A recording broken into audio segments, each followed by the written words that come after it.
കപ്പ വെച്ചിട്ട് ചെയ്യാൻ പറ്റാവുന്ന ഈസി പീസി ആയിട്ടുള്ള വെറൈറ്റി ആയിട്ടുള്ള റെസിപ്പിയാണ് നമ്മൾ ഇന്ന് കാണാൻ പോണത്. അപ്പോൾ നമുക്ക് നോക്കാം എങ്ങനെയാണ് ചെയ്യണമെന്ന്. അപ്പോൾ നമ്മളൊരു 750 ഗ്രാം കപ്പ എടുത്തിട്ടുണ്ട്. അത് മഞ്ഞൾപ്പൊടി ഉപ്പൊക്കെ ഇട്ടിട്ട് വേവിച്ച് എടുത്ത് വെച്ചിട്ടുണ്ട് നമ്മൾ. ഇനി നമുക്ക് ഒരു ഉരുളി അടുപ്പത്ത് വെക്കാം. അതിലേക്ക് വെളിച്ചെണ്ണയാണ് ചേർത്ത് കൊടുക്കുന്നത്. ഒരു 3 ടേബിൾ സ്പൂൺ അളവിൽ വെളിച്ചെണ്ണ ചേർത്ത് കൊടുക്കാം. എണ്ണ ഒന്ന് ചൂടായിട്ട് വരുന്ന ടൈമിൽ കടുക് 1 ടീസ്പൂൺ ചേർത്ത് കൊടുക്കുക. അതൊന്ന് പൊട്ടി വരുമ്പോൾ നമുക്കൊരു 3 വെളുത്തുള്ളി മതി, ഒന്ന് ചെറുതാക്കി അരിഞ്ഞതും. ഒരു 3 2 പച്ചമുളക് ചേർത്ത് കൊടുക്കാം. കുറച്ച് കറിവേപ്പിൻ്റെ ഇലയും കൂടി ചേർത്തിട്ട് ഒന്ന് നല്ല രീതിയിലൊന്ന് വഴറ്റാം. ചെറിയ രീതിയിലൊന്ന് വഴണ്ടി വരുന്ന സമയത്ത് നമുക്കിതിലേക്ക് സവാള ചേർത്ത് കൊടുക്കണം. സവാള ഒരു മീഡിയം സൈസിലുള്ള ഒരു സവാള മതി, കനം കുറച്ച് അരിഞ്ഞിട്ട് ചേർത്ത് കൊടുക്കാം. സവാള ചേർത്തിട്ട് നല്ല രീതിയിൽ തന്നെ ഒന്ന് വഴറ്റുക. ഒരു ചെറിയ ബ്രൗൺ കളറായിട്ട് വന്നാലും കുഴപ്പമൊന്നുമില്ല. നല്ല രീതിയിൽ തന്നെ ഒന്ന് സോഫ്റ്റായിട്ട് വഴറ്റി കൊടുക്കാം. മീഡിയം ഫ്ലെയിമിലാണ് കേട്ടോ നമ്മൾ വെച്ചിരിക്കുന്നത്. അപ്പോൾ എപ്പോഴും ചെയ്യുന്ന കപ്പ വെച്ചിട്ട് ചെയ്യുന്ന പല പല വിഭവങ്ങളുണ്ട്. അപ്പോൾ അതിൽ നിന്നും ഒരു ചെറിയ വ്യത്യാസത്തിലാണ് നമ്മൾ ചെയ്യേണ്ടത്. ടേസ്റ്റിൻ്റെ കാര്യത്തിൽ ഒരു കോംപ്രമൈസ് ഇല്ലാത്തൊരു സംഭവമാണ് കേട്ടോ. അപ്പോൾ നമ്മുടെ സവാളയൊക്കെ ഒന്ന് വഴണ്ടി വന്നിട്ടുണ്ട്. ഇനി അതിലേക്ക് 1 ടീസ്പൂൺ മുളക് പൊടി എരിവിന് ആവശ്യമായിട്ട് ചേർത്ത് കൊടുക്കുന്നുണ്ട്.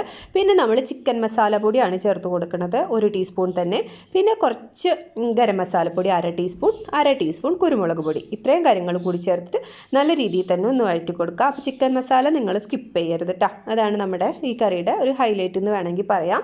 അപ്പോൾ നല്ല രീതിയിൽ തന്നെ ഒന്ന് വഴറ്റി കൊടുക്കുക. മീഡിയം ഫ്ലെയിമിലേക്ക് ഇപ്പം മാറ്റിയിട്ടുണ്ട്. പൊടികൾ ചേർക്കുമ്പോൾ എപ്പോഴും ലോ ഫ്ലെയിമിൽ വെച്ചോളൂ കേട്ടോ. അതിന് ശേഷം ഒന്ന് ഫ്ലെയിം കൂട്ടി കൊടുത്തിട്ട് ഞാനിപ്പോൾ മീഡിയം ഫ്ലെയിമിൽ വെച്ചിട്ടുണ്ട്. ഒന്ന് നല്ല രീതിയിൽ മസാലയൊക്കെ മൂത്ത് നല്ല മണം വന്നു തുടങ്ങിയിട്ടുണ്ട്. ഈ സമയത്ത് നമുക്ക് തക്കാളി ചേർത്ത് കൊടുക്കണം. തക്കാളി ഒരു മീഡിയം അല്ലെങ്കിൽ ചെറുതായാലും കുഴപ്പമില്ല. ഒരു തക്കാളി, നല്ല പഴുത്ത തക്കാളി ഉണ്ടെങ്കിൽ അത് ചേർത്ത് കൊടുക്കുക. വലിയ തക്കാളി ചേർക്കണ്ട കേട്ടോ. പിന്നെ കുറച്ച് ഉപ്പ്, നമ്മുടെ മസാലയിലേക്ക് ആവശ്യമായിട്ടുള്ള ഉപ്പ് മാത്രമേ ചേർത്തിട്ടുള്ളൂ. നമ്മൾ എന്താ വെച്ചാൽ കൊള്ളി വേവിക്കുമ്പോൾ നമ്മൾ ഓൾറെഡി ഉപ്പ് ഇട്ടിട്ടുണ്ട്. അപ്പോൾ അതിനനുസരിച്ചിട്ടുള്ള ഉപ്പ് മാത്രമേ നമ്മൾ ഈ മസാലയിൽ ചേർത്ത് കൊടുക്കാൻ പാടുള്ളൂ. അപ്പോൾ അതും കൂടി ചേർത്തു. തക്കാളി നല്ല രീതിയിലൊന്ന് കുക്കായിട്ട് വന്നോട്ടെ. ആ സമയം വരെ ഒന്ന് നന്നായിട്ടൊന്ന് വേവിച്ചെടുക്കാം. നമുക്ക് ഇതേപോലെ നല്ല രീതിയിലൊന്ന് ഉടഞ്ഞ് കിട്ടിയിട്ടുണ്ട് നമുക്ക് തക്കാളിയൊക്കെ. ഇനി നമുക്ക് ഈ സമയത്ത് ചൂടുവെള്ളം ചേർത്ത് കൊടുക്കണം. അത് 1 കപ്പ് അളവിൽ വെള്ളം നമ്മൾ ചേർക്കുന്നുണ്ട്. ഇച്ചിരി ലൂസായിട്ടുള്ള ഗ്രേവി ആയിട്ടാണ് നമ്മളുടെ ഈ കപ്പ മസാല നമ്മൾ റെഡിയാക്കി എടുക്കുന്നത്. അപ്പോൾ ഇച്ചിരി ലൂസായിട്ട് കഴിക്കുമ്പോഴാണ് നല്ല ടേസ്റ്റി ആയിട്ടിരിക്കുക. അപ്പോൾ അതുകൊണ്ടാണ് 1 കപ്പ് അളവിൽ ചൂടുവെള്ളം നമ്മൾ ചേർത്ത് കൊടുത്തിരിക്കുന്നത്. അപ്പോൾ വെള്ളമൊക്കെ നന്നായി തിളച്ച് വരുന്നുണ്ട്. ഈ സമയത്ത് നമ്മൾ നേരത്തെ വേവിച്ച് വെച്ചിരിക്കുന്ന നമ്മുടെ കപ്പ ചേർത്ത് കൊടുക്കുക. അപ്പോൾ ഞാൻ ജസ്റ്റ് ഒന്ന് ഉടച്ചു കൊടുത്തിട്ടുണ്ട് കപ്പേനെ. നമ്മുടെ വെള്ളത്തിൽ ചേർത്തിട്ട് ഉടച്ചു കൊടുത്താലും കുഴപ്പമൊന്നുമില്ല. നേരത്തെ ഉടച്ചു വെച്ചാൽ ഇച്ചിരി കൂടി എളുപ്പമായി. നമുക്ക് ആ ചൂട്ടോടെ കൂടി തന്നെ ഉടച്ചെടുക്കുമ്പോൾ നല്ല രീതിയിൽ ഉടഞ്ഞ് കിട്ടും. അപ്പോൾ ചെറിയ കഷ്ണങ്ങളായിട്ടും നല്ല രീതിയിൽ ഉടഞ്ഞിട്ട് കഴിക്കാൻ വേണ്ടിയിട്ടാണ് ടേസ്റ്റ് ആയിട്ടുണ്ടാവുക. അപ്പോൾ നമ്മൾ മൊത്തം കപ്പ പുഴുങ്ങി വെച്ചിരിക്കുന്നത് എല്ലാതും നമ്മൾ ഈ സമയത്ത് ചേർത്ത് കൊടുക്കുക. നല്ല രീതിയിൽ തന്നെ ഒന്ന് മിക്സ് ചെയ്യുക. അപ്പോൾ നമ്മൾ ഇതിൻ്റെ കൂടെ കപ്പ ബീഫ്, കപ്പ ചിക്കനൊക്കെ വെച്ചിട്ടൊക്കെ ചെയ്യാറുണ്ട്. പക്ഷേ അതൊന്നും ഇല്ലെങ്കിലും, ചിക്കനോ ബീഫോ ഒന്നും ഇല്ലെങ്കിൽ തന്നെ, മുട്ട ഒന്നും ഇല്ലെങ്കിൽ തന്നെയായാലും നമുക്ക് ഈസി ആയിട്ട് ഒരു വെറൈറ്റി ടേസ്റ്റിൽ കഴിക്കാൻ പറ്റാവുന്ന ഒരു റെസിപ്പിയാണ് നമ്മളുടെ ഇന്നത്തെ മസാല കപ്പ. അപ്പോൾ ഈ ടേസ്റ്റ് നിങ്ങൾ എന്തായാലും ചെയ്ത് നോക്കാം കേട്ടോ. കപ്പയൊക്കെ ഈസി ആയിട്ട് അവൈലബിൾ ആകുന്ന സമയങ്ങളാണ് ഇതൊക്കെ.